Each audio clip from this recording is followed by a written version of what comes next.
illallah Ibrahim khalilullah, la ilaha illallah Isa ruhullah, la ilaha illallah Muhammadur Rasulullah sallallahu alaihi wasallam Rasulullah। সকলের কোরআনের মধ্যে দেখেন লা ইলাহা ইল্লাল্লাহ আদম রাসূলুল্লাহ, লা ইলাহা ইল্লাল্লাহ নূহ নবিয়ুল্লাহ, লা ইলাহা ইল্লাল্লাহ মূসা কালিমুল্লাহ, লা ইলাহা ইল্লাল্লাহ ইব্রাহিম খলিলুল্লাহ, লা ইলাহা ইল্লাল্লাহ ঈসা রূহুল্লাহ, লা ইলাহা ইল্লাল্লাহ মুহাম্মাদুর রাসূলুল্লাহ সাল্লাল্লাহু আলাইহি ওয়াসাল্লাম। বলেন আলহামদুলিল্লাহ। সকল নবীদের কলেমার চাইতে আগের নবীর কলেমাটা বড় সুন্দর। সুবহানাল্লাহ বলেন। নূহ আলাইহিস সালাম অনুসম্পদ দিয়েছেন না, সবাই আমার কথা শুনবেন। শুধুমাত্র 40 জন পুরুষ আর 40 জন মহিলা আমার প্রতি ঈমান আনলো। আমি দুনিয়ার কি অবস্থা, আখিরাতে কেমন করে এই মুখ আমি দেখাবো, আল্লাহর কাছে তিনি কান্নাকারি করতেন। এজন্য ওনার নাম হইল নূহ, শব্দের অর্থ কন্দনকারী। সুবহানাল্লাহ। এজন্য নূহ আলাইহিস সালাম 40-80 জনকে কলেমার দাওয়াত দিয়ে আনলেন, বাকি তারা নাই। একদা নূহ আলাইহিস সালাম বলছেন আল্লাহ রাব্বি লা তাযাল আরদি মিনাল কাফিরিনা দাইয়ারা। আল্লাহ আমি সহ্য করতে পারি না, বরদাশত করতে পারি না এই কাফেরের গোষ্ঠী, তাদের আন্ডা বাচ্চা সহ সব তুমি ধ্বংস করে দাও, তাদের উপরে তুমি গজব দিয়ে দাও। আওয়াজ দাও, বলো নাউযুবিল্লাহ। কি দিয়ে দাও? গজব দিয়ে দাও। আল্লাহ পাক রব্বুল আলামিন বলেন তুমি একটা গাছ কাটো, ওই গাছটা কাটতে কাটতে গাছটা দিয়া তক্তা বানাও, তক্তা বানাইয়া একটা জাহাজ বানাও। জাহাজটা হইল পাহাড়ের উপরে বানাইবা। আওয়াজ দিয়ে বলো সুবহানাল্লাহ। পাহাড়ের উপরে কি জাহাজ বানায়? জাহাজ বানায় যখন বর্ষা বন্যা হয় তখন নৌকা বানায়, জাহাজ বানায়। আল্লাহ তো পাহাড়ের উপরে বানাইলেন। নূহ আলাইহিস সালাম লোক দিয়া গাছ কাটলেন, তক্তা করলেন। সেই তক্তা করতে করতে 1,24,000 মতান্তরে 2,24,000 তক্তা হইল। সম্পূর্ণ তক্তা দিয়ে একটা জাহাজ বানাইলেন। এর মধ্যে 5টা তক্তা বাকি রইল। সুবহানাল্লাহ। নূহ আলাইহিস সালাম যখন জাহাজ বানায়, একদা ওনার ছেলে, এক ছেলের নাম ছিল শাম, আরেক ছেলের নাম ছিল কেনান। কেনান রাস্তা দিয়ে যায় আর বাপের বলতেছে, আব্বা আপনি কি পাগল হয়েছেন? আপনি কি মজনু হয়ে গেছেন? পাহাড়ের উপরে আপনি লিখিতা করতেছেন, কোন নৌকা বানাই, জাহাজ বানাই। কয় কে রে? কয় বর্ণ হইব। সুবহানাল্লাহ বলে। কেনা কইতেছে সবাই কেনা কইতেছে ছেলেরা আপনার আসলে মস্ত পাগল, আমাদের মাথার মধ্যে কিছুই নাই।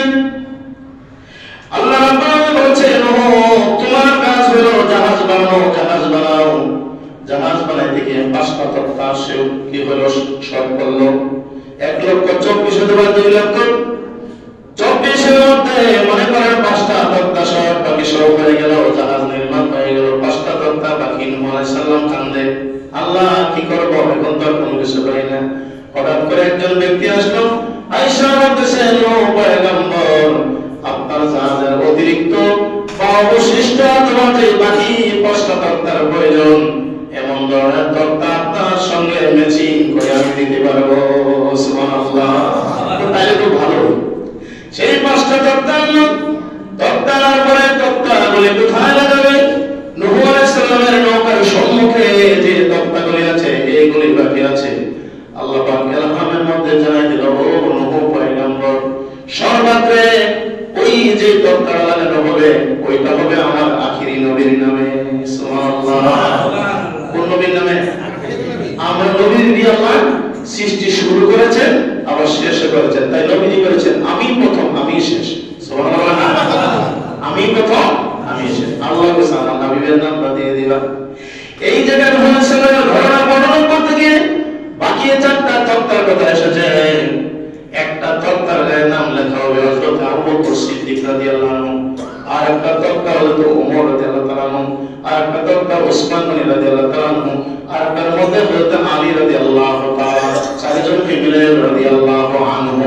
জোরে বলুন সুবহানাল্লাহ। এখানে একটা প্রশ্ন আসতে পারে, কোথায় নূহ নবী, কোথায় আমরা নবী?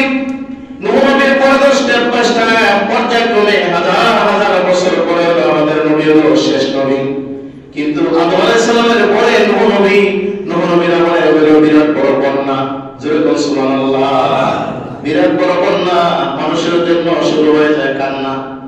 এমন বন্যা হয়েছিল যেই বন্যাটা ছোট বড় বন্যা নয়, সারা পৃথিবী ব্যাপী বন্যা হয়েছিল। আল্লাহ পাক কোরআন বলেছেন নূহকে সানিয়া আদম বলা হয়। জোরে বলুন আল্লাহু আকবার। কি আদম বলা? সানিয়া আদম বলা হয়।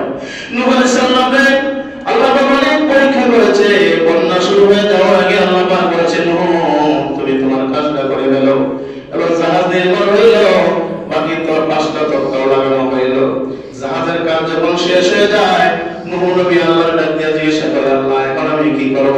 আল্লাহ বলেন নূহ পয়গম্বর অচিরে বৃষ্টি হয়ে যাবে, একদিন দুই দিন না, একটানা বৃষ্টি হবে 40 দিন। আর জোরে বলেন সুবহানাল্লাহ। আর আমরা দেশে 1 ঘন্টা যদি একাদশে বৃষ্টি হয় তো it's has been raining cats and dog, এমন বৃষ্টি হইছে যেন বিড়াল আর কুকুর জগা লাগছে। বৃষ্টি যখন বেশি বেশি পড়ে মনে হয় যে বিড়াল আর কুকুরের জগা লাগছে। 1 ঘন্টার বৃষ্টি হলো কেমন, সুবহানাল্লাহ বলেন না? কি কুমিল্লা বন্যা হয়েছে না গত বছর? ফেনীতে হয় নাই? বাংলার ইতিহাসে এত বড় ভয়াবহ বন্যা হয় নাই, মানুষের তো ক্ষতি হয় নাই। আল্লাহু আকবার বলে সুবহানাল্লাহ। তা আমরা কি কইছি যে ভারতের দোষ? দেখো এর একটা ঘটনা আছে। কেন বন্যা হয়, কেন অতিবৃষ্টি হয়, কেন অনাবৃষ্টি হয়? অতিবৃষ্টি গজবের লক্ষণ, অনাবৃষ্টি গজবের। কথা বোঝেন না? বেশি শীত গজব, বেশি গরম গজব। গজব মানে পাপের কারণে মানুষের। এবার কখন বন্যা হবে, কখন কি হবে? আমার আপন পুত্র পর্যন্ত আমার গাল বন্ধ করে আর আমায় ব্যঙ্গমা করে, বারবার বলে রব্বিল তাজার আলা আরদি মিনাল কাফিরিনা দাইয়ারা। এই কাফের গোষ্ঠী আল্লাহ সব নির্মূল করিয়া দাও। জোরে জোরে আল্লাহু আকবার। একটুই শুধু অভিশাপ দিতেছে আর এরাও জ্বালাইতেছে। নূহ আলাইহিস সালাম আল্লাহ কত কান্নাইলেন, আল্লাহ পাক বলেছেন বৃষ্টি হয়ে যাবে। বৃষ্টি যখন শুরু হয়ে গেল, একটানা 40 দিন ভয়াবহ বৃষ্টি হয়ে গেল, বন্যা হয়ে গেল। আল্লাহু আকবার বলে আল্লাহ পাক বলেছেন ও পাহাড়ের উপরে যখন পানি উঠবে তখন তোমার অনুসারী যে 40 জন পুরুষ আছে, 40 জন মহিলা আছে, মনে আছে আমাদের? মনে আছে তো আপনাদের? 40 জন তোমার অনুগত যারা পুরুষ যারা মহিলা যারা, তাদেরকে তুমি আগে বইলা দিবা। বন্যার আবহাওয়া যখন শুরু হয়ে যাবে, তোমাদের রান্নাঘরের চুলার মধ্যে ওই আগুনের মধ্যে পানি বগলে উঠতে থাকবে। সুবহানাল্লাহ। এটা যখন দেখবা তখন আমি নূরে তালাশ করবা, আর মক্কার পাহাড়ের পাশে এসে আর সাফা মারওয়ার পাহাড়ের পাদদেশে এসে আমার সঙ্গে সংযোগ করবা। আল্লাহু আকবার বলে এরপরে নূহ আলাইহিস সালাম এইভাবে 40 জন পুরুষ আমাদের মাঝে, ওনার যে কি আছে, ওনার বার্তা আছে, আল্লাহর পক্ষ থেকে মেসেজ দিয়ে দিল ছেলে বন্যা হয়ে গেল, বৃষ্টি হয়ে গেল। বন্যা শুরু হয়ে গেছে, বৃষ্টিও শুরু হয়ে গেছে। নূহ আলাইহিস সালাম বলল আমার অনুসারী তোমরা যারা আছো সবাই একত্রিত হও, মানব জাতি যারা আছো তোমরা একত্র হও, আর অন্য যারা আছো বাঘ ভাল্লুক হিংস্র প্রাণী গরু ছাগল গবাদি পশু যা আছো তোমরা একত্র হও। আল্লাহু আকবার বলে সুবহানাল্লাহ। কোথায় উঠবেন? জাহাজে উঠবেন। কথা কিন্তু মনোযোগ শুনতে হবে। জাহাজে উঠবেন সবাই, আমি উঠবো, তোমরা উঠবা, সকলে উঠবে। কিন্তু বন্যার আলামত ওই নূহ নবী আমার যে বন্যা হয়েছিল, বিপদ হয়েছিল, ওই বিপদের আগে নূহ আলাইহিস সালাম সবাইকে যখন জানিয়ে দিল, এই 40 জন পুরুষ 40 জন মহিলার মধ্যে বয়স্ক একজন মহিলা, সর্বাবৃদ্ধ একজন মহিলা নূহ আলাইহিস সালামের কাছে বলছিল বাবা আমি বড় বিদ্যা, আমি বড় অসহায়, আমার মনে নাও থাকতে পারে। মানুষের বয়স যখন 40-এর ঊর্ধ্বে চলিয়া যায় তখন দেখবেন স্মৃতি শক্তি আমনে আমনে লোপ পাইয়া যায়। ঠিক না বলি? চোখেরও যদি কমে মানুষের স্মৃতি শক্তি কমিয়া যায়। বিদ্যা মহিলা বলছে ও বাবা নূহ, বন্যা যখন আরম্ভ হয়ে যাবে তখন আপনি কিন্তু সবার প্রণাম না করা, আমার একটু হুঁশিয়ার করে দিয়ে নিজে। সুবহানাল্লাহ। সঙ্গে কথা নয়, বন্যা হয়ে গেল, আমাদের বৃষ্টি হয়ে গেল, 40 দিন পর্যন্ত হয়ে যাবে। এবার জাহাজের মধ্যে সবাই উঠবে, উঠতে উঠতে মনে করে সবাই উঠলো। ওড়ার পরে এবার গরু বছর বাদ বাল্যক শুরু উঠবো। সর্বশেষে একটা গাদা, সর্বশেষে কি গাদা বলতে অসুবিধা নেই, গাদা আমরা গাড়ি বলি যারা কাজে অবশ্য, মানে যারা একটু নাফাক থাকে, মানে কচ্ছপের মতো থাকে। হেমান মানে গাদা। একটা গাদা উঠতে বিলম্ব করতেছেন, নূহ আলাইহিস সালাম গাদারে ধিক্কার দিয়ে কয়, রে শয়তান তুই বড় চাকিরে, বলে না নাউযুবিল্লাহ। এজন্য কোনো মানুষকে শয়তান বলা যাবে না, নিজের ছেলে মেয়েকে কুকুর বলা যাবে না, জন্তু বলা যাবে না, জীব বলা যাবে না, হাইয়ানও বলা যাবে না। হাইয়ান এক জাতি, মানুষ এক জাতি। কারণ মানুষের কথা কোরআনে আছে, জীব জন্তুর কথা কম। আল্লাহু আকবার বলে যখন বলছে শয়তান কেন বসলেন, গাদার লেজার মধ্যে শয়তান ধরে তো উঠে গেছে। জোরে বলুন আল্লাহু আকবার। কুরআন পড়ে এই জাহাজের মধ্যে সবাই উঠলো, শয়তান কুসাইয়া মানুষ, গরু, ছাগল, বাঘ, ভাল্লুক যা আছে সবাই লেদা চেনা যত তাদের নাপাকি আছে নৌকা ঘোরাই লাইছে। আওয়াজ দেয় বলুন নাউযুবিল্লাহ। কামটা কারা করছে? শয়তানে করছে। কিন্তু নূহ নবী যে গাদারা বলছিল, এই গাদা শয়তান পুরুষ নাকি, গাদাই বলু স্বার্থ যা করছে। এবার আমাদের মনের মধ্যে জাহাজের মধ্যে সবাই উঠলো। এই জাহাজ 40 দিন পরে মনে করেন বন্যা শেষ হইল, বৃষ্টিও শেষ হইল। যদি নামে একটা পাহাড় আছে, ওই পাহাড়ের কাছে গিয়া জাহাজটা বিলল। জোরে জোরে কোন সুবহানাল্লাহ। জাহাজ ঘিরার পরে একজন একজন করে সবাই নামতে এবার ভালো করে শুনেন, যখন বন্যা শুরু হয়ে যায় জাহাজে সবাই উঠলো। নূহ নবী তাকায়া দেখে ওনার ছেলে কেনান পাহাড়ের চূড়ার মধ্যে গিয়ে উঠতে আছে, আর পানি ফুফাইয়া উপর দিকে যায়।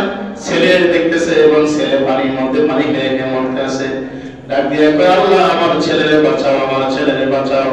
আল্লাহ বলে, ও নূহ নবী তুমি তোমার হাত উঠায় নাও, তোমার ছেলে হয়ে গেছে কাফের। জোরে জোরে কোন নাউযুবিল্লাহ। কি হয়ে গেছে? কাফের। ছেলে হলো কি দিল? ইব্রাহিম নবী তিনি মুসলমানদের জাতির বিধান। ওনার বাবার নাম হলো তারিক, কোরআনের ভাষায় ওনার বাবার নাম হলো আজর।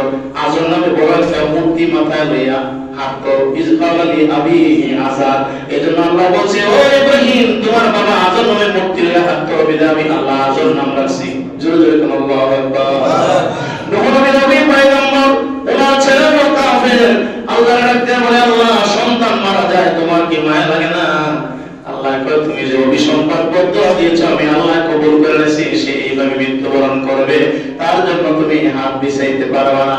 কোন কাফেরের জন্য কোন মুসলমান দোয়া করলে কবুল হবে না। আল্লাহু আকবার। কথা কি আমরা বুঝি? এই কেরাম কিন্তু পানি ডুবে মারা গেল। নূহ নবী কাঁদতে আছে, কান্না আগে থেকে শুরু, মাঝখানে শুরু।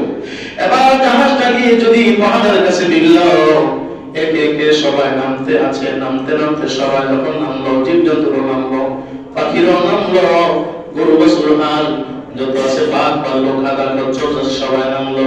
মানুষগুলি নামার পরে হঠাৎ করে নূহ আলাইহিস সালামের দিমাগের মধ্যে একটা কথা আসলো। বন্যা শুরু হইল, বৃষ্টি হইল, একদিন 2 দিন নয় 40 দিন জাহাজের মধ্যে সবাইকে নিয়ে আমরা দিন রাত যাপন করলাম। এখন যদি পাহাড়ের কাছে আইসা জাহাজও বিরা গেল, সবাই তো নাইমা গেল। নূহ নবী হঠাৎ করে আমার মাথার মধ্যে টেন্ডেন্সি আসলো যে একটা মহিলা আমারে বলছিল, বাবা বন্যা যখন শুরু হয়ে যায় তখন আপনি আমারে একটু সতর্ক করে দিয়ে। সুবহানাল্লাহ। নূহ আলাইহিস সালাম দিয়ে হতভম্ব কি করতে পারবে না মনে মনে কয়, এখন আমি করি কি উপায়? ওই মহিলা তো মনে হয় বন্যায় মারা গেছে। হায়াতের মালিক আল্লাহ। সবাই বলেন হায়াতের মালিক কে? আল্লাহ। মওতের মালিক কে? আল্লাহ। আল্লাহ ইচ্ছা করলে বন্যা বাঁচাইতে পারে, আল্লাহ ইচ্ছা করলে আগুনের থেকে আল্লাহ বাঁচাইতে পারে। ইব্রাহিম নবী আল্লাহ বাঁচাইছে। সুবহানাল্লাহ। এবং কি আগুন দিয়ে আল্লাহ ফুলের বাগান বানায়া দিয়েছে। জোরে জোরে বলুন সুবহানাল্লাহ। এবার নূহ আলাইহিস সালাম অধিক কর্মকারী নবী, তিনি সবাইকে নামায় দিয়া বলছে, যার যার বাড়িতে, যার যার আস্তানা, যার যার এলাকায় তোমরা যাও, এলাকা গিয়ে পুনঃসংস্কার করো, পুনর্বাসন করো। আমি একটু টেনশনে আছি, হেজিটেশনে আছি, আমি কি করব? ওই নূহ আলাইহিস সালাম ওই বৃদ্ধা মহিলার বাড়ির দিকে আবার রওনা করলেন। যেতে যেতে যেতে যেতে বৃদ্ধা মহিলার এলাকায় অর্থাৎ বাড়ির কাছে যাইয়া নূহ আলাইহিস সালাম দাঁড়াইয়া দেখে বাড়িটা বেশি উঁচাও না আবার উঁচু না, কিন্তু এই এলাকায় মনে হয় বন্যার কোনো ছাপ দেখা যায় না। রাহে আল্লাহ মারেকে মারে আল্লাহ। বন্যা তো হয়ে গেছে, ছোট মোটো বন্যা নয়। এই যে আমাদের পাহাড়, এদিকে কি পাহাড়, আমি হিমালয় পাহাড়ে চিটাগাংতে গেছি, ছিলেন সর্বশেষ আপনাদের দোয়া, জীবনে বহুবার গেছি আমি, প্রোগ্রাম করেছি সিলেটে। কত এক পাহাড় দেখা যায়, এই সিলেটের এই বিমানবন্দর বাইরে মনে হয় যে এই যে মনে হয় যে পাহাড় একেবারে কাছে। আর মিয়া 40-50 কিলোমিটার যাওয়ার পরে এরপর আবার ওইখান থেকে সকাল 8টা বাজে রওনা করছি, আর দুপুর 12টা বাজে গিয়ে পাহাড়ের কাছে গেছি। সুবহানাল্লাহ। তাকায় দেখি পাহাড় বড় আকাশে লেগে গেছে। তো ওই এলাকায় বাংলাদেশের বড়া আর ভারতের বড়া ছোট্ট একটা নদী আছে, যে নদীতে এলাকায় পাথর উঠে, পাথর, যে পাথর আমাদের সারা দেশে পাথর দিয়ে রাস্তা যে কি করা হয়, এই যে পাকাকরণ করা পাথর, এই পাহাড়ের উপরে আবার আরো পাহাড় আছে। সুবহানাল্লাহ। জিজ্ঞাসা করা কয়টা পাহাড়? এখানে 7টা পাহাড় আছে। প্রতিটা পাহাড়ের মধ্যে আবার কি আছে, ওই পুকুর আছে, সাগর আছে, পাহাড়ের ভিতরে আবার একটা পাহাড় একটা পাহাড়ের মাঝখানে সাগর আছে, আবার ওইখানে রেল লাইনও আছে, বাজারও আছে, মানুষও বসবাস করে। সুবহানাল্লাহ। খাসিয়া মানুষ বাস করে। কি মানুষ? পাহাড়ে আপনার খাসিয়া মানুষ।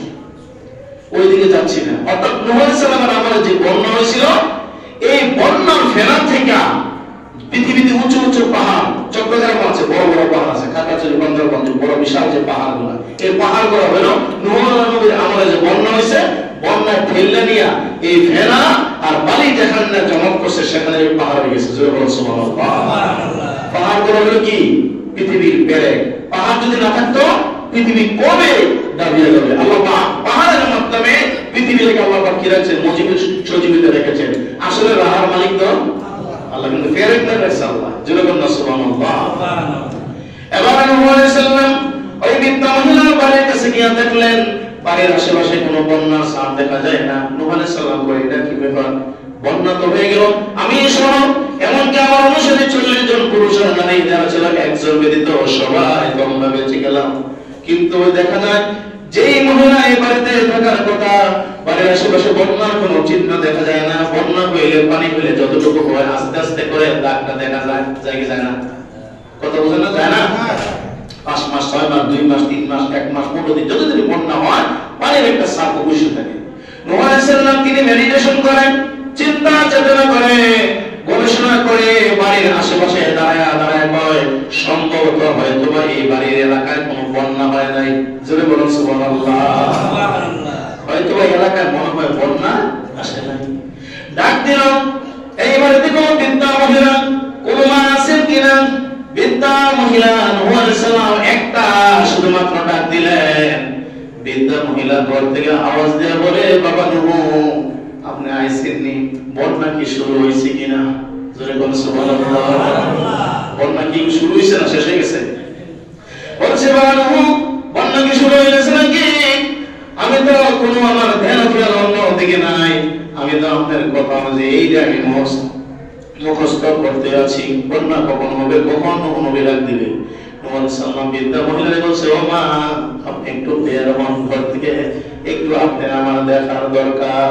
নূহ আলাইহিস সালাম দেখতে আছে মুরগির বাচ্চা যেরকম ভাবে বাচ্চাগুলো ছেড়ে দিলে ফিস ফিস করে বাচ্চাগুলো টুকটুক করে খাবার খায়, মা ডাকে, সবজি বাচ্চা একত্রিত হয়ে যায়। এরকম ভাবে বাড়ির দিকে মনে হয় জীব হঠাৎ মানে যা লালন পালন, হাঁস, মুরগি, গবাদি পশু, ছাগল সব দেখা যায় সচরাচর আছে, মানুষও মরে নাই। এই যে বাড়িতে যা কিছু আছে তাও সব ঠিক আছে, গাছ গাছটা সজীবিত দেখা যায়। বেশি বন্যা হইলে বন্যা পানি লাগা মাত্র সব গাছ বাঁচে, কাঁঠাল গাছ ময়রা সাফ হয়ে যায়। জোরে বলুন আল্লাহু আকবার। কাঁঠাল গাছের গোড়ায় বেশি মারিয়ে দেওয়া যায় না, পানিও দেওয়া যায় না। কথা কি আপনারা বোঝেন না? পানি লাগলে কাঁঠাল গাছ মরে, আম গাছ মরে। আলহামদুলিল্লাহ বলেন না? এবার নূহ আলাইহিস সালাম ওই বৃদ্ধা মহিলা বলল, মা, আপনি আমার সাথে একটা সত্যতার কথা বলবেন। বন্যা তো হয়ে গেছে, তো কি কো বাবা? জোরে বলুন আল্লাহু আকবার। বন্যা হয়ে গেলে আপনি বলতে পারেন না, বন্যা তো এখন হয় নাই, বন্যা হয়ে গেছে। আমার কাছে যারা অনুসারী, আমার প্রতি যারা ঈমান আনছে তারাই বাঁচছে, আর বাকি তারা সব পড়ে গেছে আমার ছেলে কেনান সহ। আওয়াজ দেবেন আল্লাহু আকবার। আপনি কেমনে বাঁচবেন বলেন? ওই বৃদ্ধা মহিলা বলতেছে, বাবা নূহ, ওয়াল্লাহি তাল্লাহি বিল্লাহি, আল্লাহর কসম করে বলি, আমি শুধুমাত্র 2 রাকাত নামাজ আদায় করেছি। কয় রাকাত? আপনার নামাজ আমার নামাজ ওই বেডির নামাজ দেন কত? আমরা তো যে নামাজ পড়ি মাশাআল্লাহ, আপনারা আমার কথা বুঝে নেবেন। ওই মহিলা 2 রাকাত নামাজ পড়ি, ডান দিকে সালাম ফিরাইয়া বাম দিকে আসসালামু আলাইকুম ওয়া রাহমাতুল্লাহ বলা, সঙ্গে সঙ্গে নূহ আলাইহিস সালাম ডাক দিয়া দিল। ডাকটা দিয়া বলছে, বাবা আপনি যদি আমার এইভাবে হঠাৎ করে ডাক না দিতেন আমার নামাজ আরো বিলম্ব হইতো।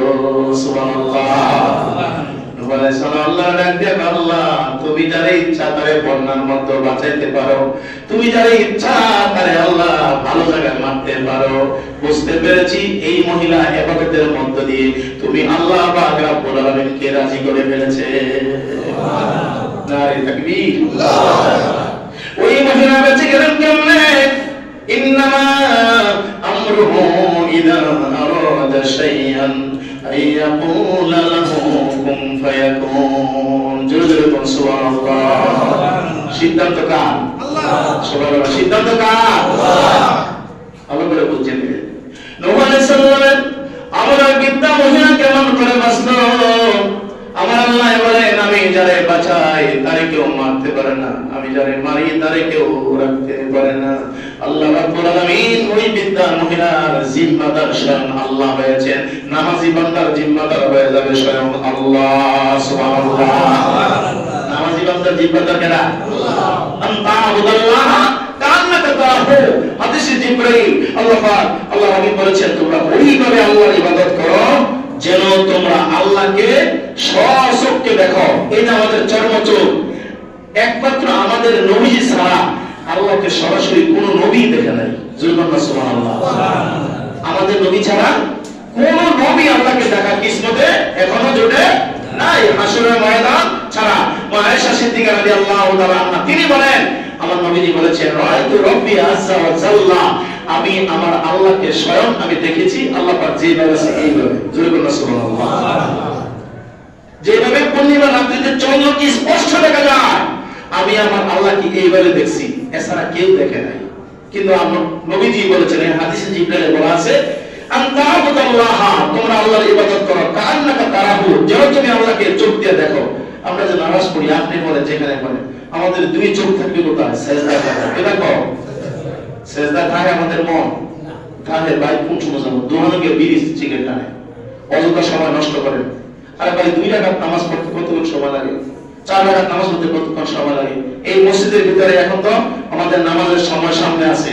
এই যতক্ষণ বসে আছেন আসসুকুতু নিসফুল ঈমান, চুপ থাকবেন, ততক্ষণ পর্যন্ত আপনার আমলনামায় ফেরেশতারা শুধু নেক নেক নেক নেক সওয়াব রাখতে থাকবে। সুবহানাল্লাহ। যারা এখনো বাজারে বসে রয়েছে তারা কি সওয়াব পাইবো? এটার আগে হুজুরের 2 রাকাত ফরজ নামাজ পাইলে আমার সারবো। কইলে রুকু আনালে সেজদা। আবার অনেকে দেখা যায় 1 রাকাত নামাজও পায় না। এর মাসলা নাই। এত বকবক কেন? একজন মুসলমানদের দাম তাম পৃথিবীর সমস্ত কাফেরের বাচ্চা এক পেত্র করলে একজন দুর্বল ইমানদার মুসলমানের তার ঈমানের সমান হবে না। জোরে বলুন সুবহানাল্লাহ। আর একজন ফার্স্ট ক্লাস মুসলমানের দাম মাসলা নাই। আমনে সান থার্ড ক্লাস হইতে একবারে সর্বলেটেস্ট মেরামাটা। তো আমাদের আল্লাহ ওনার দরকারটা কি? যদি আমরা ইবাদত করি আল্লাহ পাক রব্বুল আলামিনকে যেন দেখা নামাজ পড়ি, আনতা আবুদাল্লাহ কান্নাকা তারাহু, ওইভাবে তোমরা নামাজ পড়ো যেভাবে আল্লাহকে দেখো। ফাইনাম তাকুন তারাহু, যদি তোমার 2 চোখ দিয়ে আল্লাহকে না দেখো, ফাইন্নাহু ইয়ারাকা, অবশ্যই তুমি ইয়ারাকা বিশ্বাস রাখতে হবে যে আমি আল্লাহকে সিজদা দিতেছি, যদিও আমি চোখ দিয়ে আমার আল্লাহকে আমি না দেখি, স্বয়ং আমার আল্লাহ পাক আমার সিজদার নিচে আল্লাহর কুদরতি পা আল্লাহ পাক বাড়াই দিয়েছে। সুবহানাল্লাহ। কথা সত্য না মিথ্যা? সত্য। এই ওয়াজ করতাম বলে আমার 2-5 ঘন্টা শেষ হবে না। আলহামদুলিল্লাহ বলেন না? আলহামদুলিল্লাহ। এটা হাদিসে যাই। আজকের মোট আমার আলোচনা ছিল সামনে সবে কদর, কদর রাত্রিতে সম্পর্কে 4 জন নবী নিয়ে আমরা নবীজি আলোচনা করছিলেন। এবারে সাহাবারা বলছিল হুজুর, আর সাহাবারা বলছিল হুজুর আমাদের অবস্থাটা কি হবে, কোন কন্ডিশন হবে? তারা হায়াত হয়েছে 1000, কোন নবী 950 বছর, কেউ 500, কেউ 400, অনেক বেশি। আমরা 50, 60, 70, 100 বছর পরে তার সাথে কিছুই করতে পারবো না। এই বিষয়টা নিয়ে আমার নবীজি একটু চিন্তা করছিল। জোরে বলুন সুবহানাল্লাহ। কারা চিন্তা করছে? তো নবীজির চিন্তা আর আমাদের চিন্তা আমার চিন্তা কি সমান হবে? নবীর চিন্তা কার জন্য করেছে? আমাদের জন্য। নবীজি না করলেও পারত, কারণ নবীজি তো আল্লাহ পাক আগেও গোনা নাই পরেও নাই, আল্লাহ পাক দুজাহানের বাদশা রাহমাতুল লিল আলামিন, আল্লাহ পাক উপাধি দিয়ে দিয়েছে। কিন্তু নবীজি বলেছেন না, আমি আগে করি, আমার উম্মতরা করব। তো চারজন নবী সম্পর্কে এটা পরবর্তীতে ইনশাআল্লাহ আমি আলোচনা করব।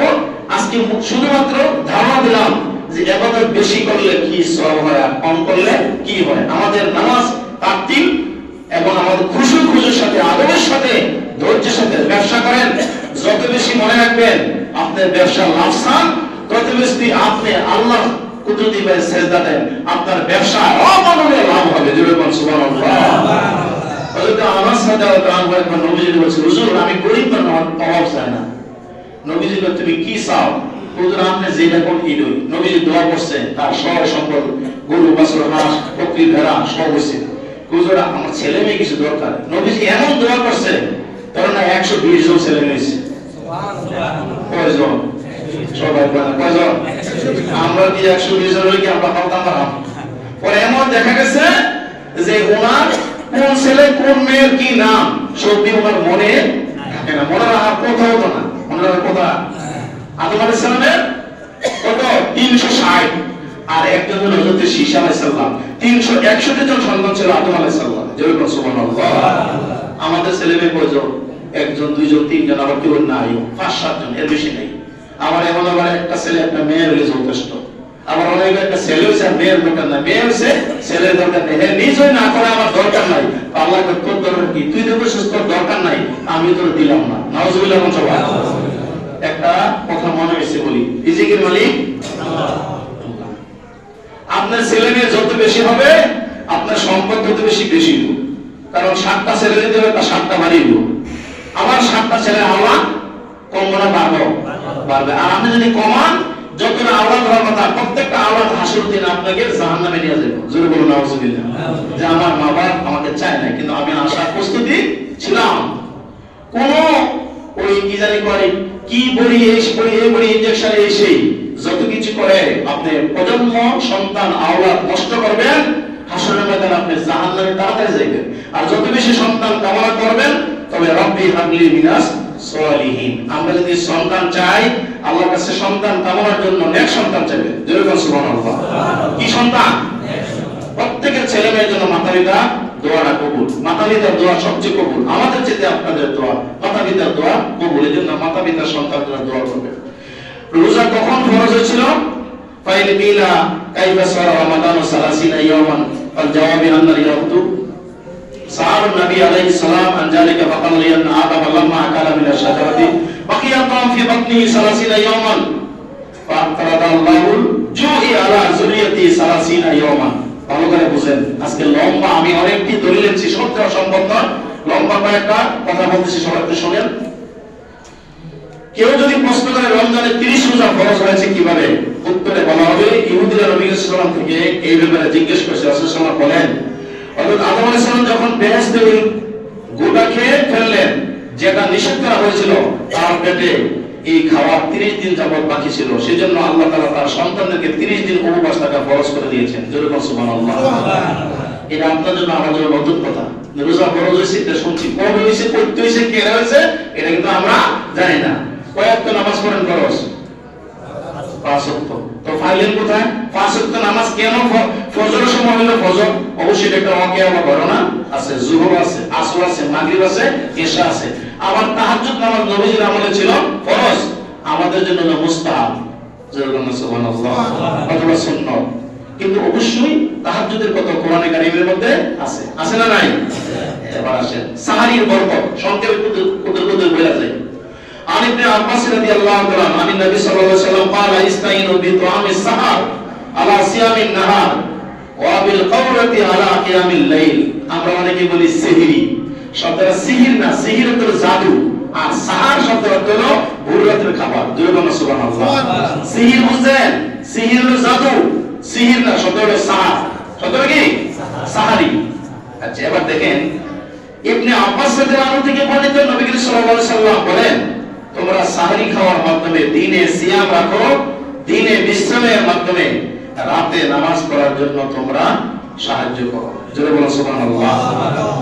তো সিয়ামুন নাহার, দিনে রোজা, কিয়ামুল লাইল, কিয়াম শব্দের অর্থ দাঁড়ানো।